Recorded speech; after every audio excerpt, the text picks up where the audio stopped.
Welcome back to City Flower Weekend Arabia. തെരഞ്ഞെടുപ്പും പാട്ടുകളും തമ്മിൽ അഭേദ്യമായ ബന്ധമുണ്ട്. പ്രവാസ ലോകത്തെ 1000-ലേറെ വേദികളിലാണ് ഇതിനകം എരഞ്ഞോളി മൂസ ഗാനങ്ങൾ ആലപിച്ചത്. അദ്ദേഹത്തിന്റെ തെരഞ്ഞെടുപ്പ് പാട്ടനുഭവങ്ങളിലൂടെ ഒരു യാത്ര. ഒന്നുണ്ട് കേൾക്കണേ വോട്ടർമാരെ, ഒന്നുണ്ട് കേൾക്കണേ അമ്മമാരെ, ഒന്നുണ്ട് കേൾക്കണേ പെങ്ങന്മാരെ, നമ്മുടെ സ്ഥാനാർത്ഥി ജയിലിലാണ്, നാടിൻ്റെ സ്ഥാനാർത്ഥി ജയിലിലാണ്. പൊള്ളികൾ അടിച്ചിട്ട് മുറ്റയിലടിച്ചു വാരുന്ന ആ സമയമുണ്ടല്ലോ, ഉറങ്ങിയടിച്ചപ്പോഴും അന്നേരക്കൊക്കെ ഒരു അത്തരം സങ്കടം വരും ഇത് കേൾക്കുന്നേരം. അതിനാണ് അതെല്ലാം വലിയ മാനസിക കണക്കൂട്ടലാണല്ലോ. ഒന്നുണ്ട് കേൾക്കണേ അമ്മമാരെ. അങ്ങനെ ജയിലിൽ കിടന്ന പാട്ടി ഗോപാലിനല്ല ജയിച്ചിട്ട് പോയ ഭയങ്കര ഭൂരിപക്ഷത്തിന്. അത് ഈ പാട്ടുകൾ അതിന് ഭയങ്കര കൊള്ളിച്ച് അന്ന് പറഞ്ഞിട്ടുണ്ട്. ഈ പാട്ടുകൾ അതാ പൊളിച്ച 5 മണിക്ക് ഒരു വീട് തുറക്കുന്നേരം അതും വീട് വാതിൽ തുറക്കുന്ന കാത്തു നിൽക്കും. തുറക്കുന്നേരം ഈ പാട്ട് പാടി.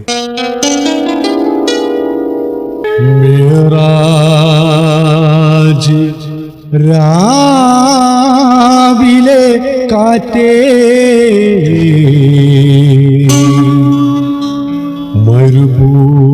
തണുപ്പിച്ച മെഹ്റാജ് രാവിന്റെ കുളിരും മിസരി പൊന്നിന്റെ തിളക്കവും നിറച്ച പാട്ടുകാരൻ.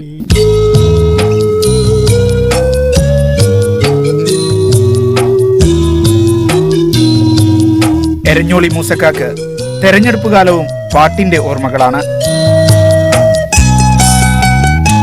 കേരള സംസ്ഥാനം രൂപവൽക്കരിച്ചതിന് ശേഷം 1957 നടന്ന ആദ്യ തെരഞ്ഞെടുപ്പ് മുതൽ തുടങ്ങുന്നു മൂസക്കയുടെ വോട്ടുപാട്ടുകളും പാട്ടിന്റെ ഓർമ്മകളും.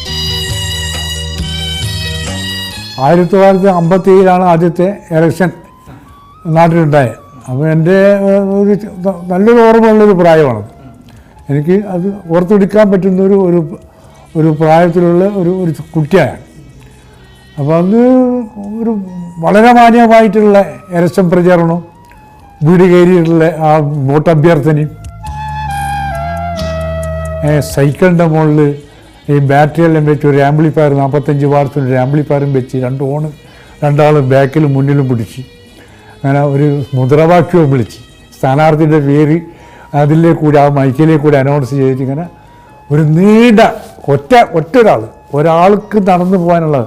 അപ്പോൾ ഒരു 10-15 ആളുടെ പിടിച്ച് നീട്ടുണ്ടാവും. ഇന്നത്തെ മാതിരി റോഡ് കംപ്ലീറ്റ് ആരും പോണ്ട അത്തരം എന്ത് സംഗതിക്കും നാട്ടുകാരെ വിഷമിപ്പിക്കുന്ന സംഗതികൾ മാത്രമേ ഇന്ന് ആർക്കും ഉള്ളൂ.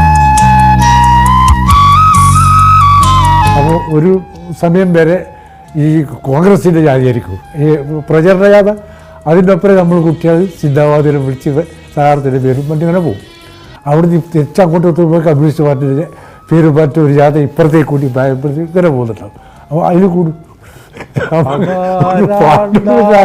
അങ്ങനെയൊന്നുമില്ല, ഒരു ആഘോഷത്തിൽ പങ്കെടുക്കാൻ ആശേടായി കഴിയുന്നു അങ്ങനെ മറ്റോ പറഞ്ഞു കൊടുക്കുകയാണ്. അതൊരു 5-8 ആളുകളുണ്ട്. അതിന് ഇപ്പുറത്ത് ചോദിക്കുക, ആ താടി നരച്ചവനാരാ, അത് മന്നൻ്റേതാവല്ലേ, ആ മീശക്കാരാരാ, അത് വീട്ടി ചാക്കോയല്ലേ എന്നെല്ലാം പറഞ്ഞ് അങ്ങോട്ടും ഇങ്ങോട്ടും പറഞ്ഞു കൊടുക്കുന്ന അങ്ങനത്തെ ഒരു കോമഡി, ഒരു നല്ല ഒരു രസമായിട്ട് ജനങ്ങൾക്ക് തിരിയുന്ന തരത്തിലുള്ള പാട്ടുകൾ, ഇങ്ങനെ വേണ്ട പാട്ടുകളാണ്.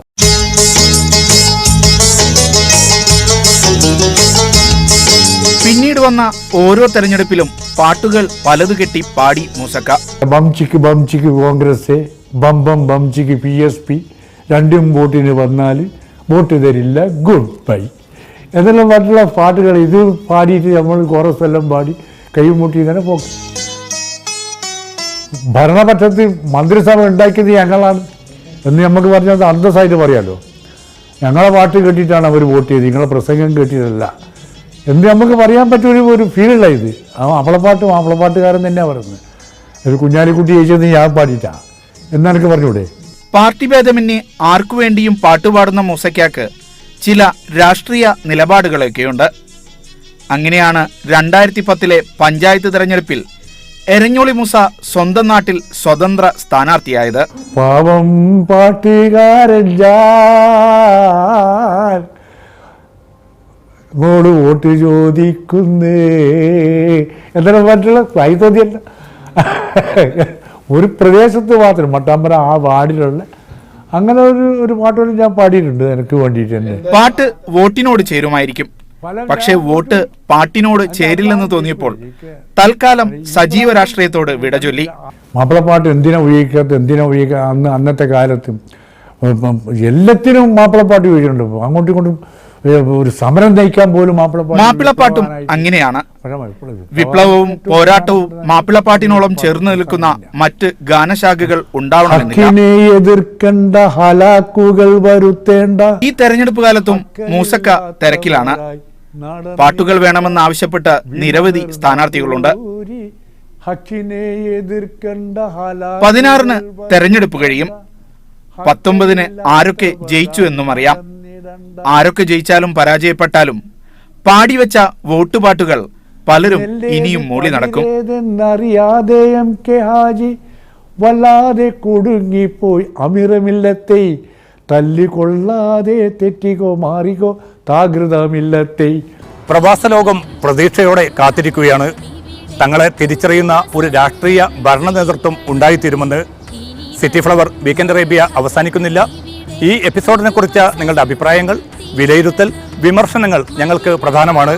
വീക്കെൻഡ് അറേബ്യയിൽ ഉൾപ്പെടുത്താൻ ആഗ്രഹിക്കുന്നവ നിങ്ങൾക്കും നിർദ്ദേശിക്കാവുന്നതാണ്. ഗൾഫിലുള്ള ഞങ്ങളുടെ റിപ്പോർട്ടർമാരെ ടെലിഫോണിൽ ബന്ധപ്പെടുക. വീക്കെൻഡ് അറേബ്യയുടെ മുൻ എപ്പിസോഡുകൾക്ക് ഞങ്ങളുടെ വെബ്സൈറ്റ് സന്ദർശിക്കുക media1tv.in. തൽക്കാലം വിട. അടുത്ത വാരാന്ത്യത്തിൽ വീണ്ടും. പുതുവസന്തം തീർക്കണം.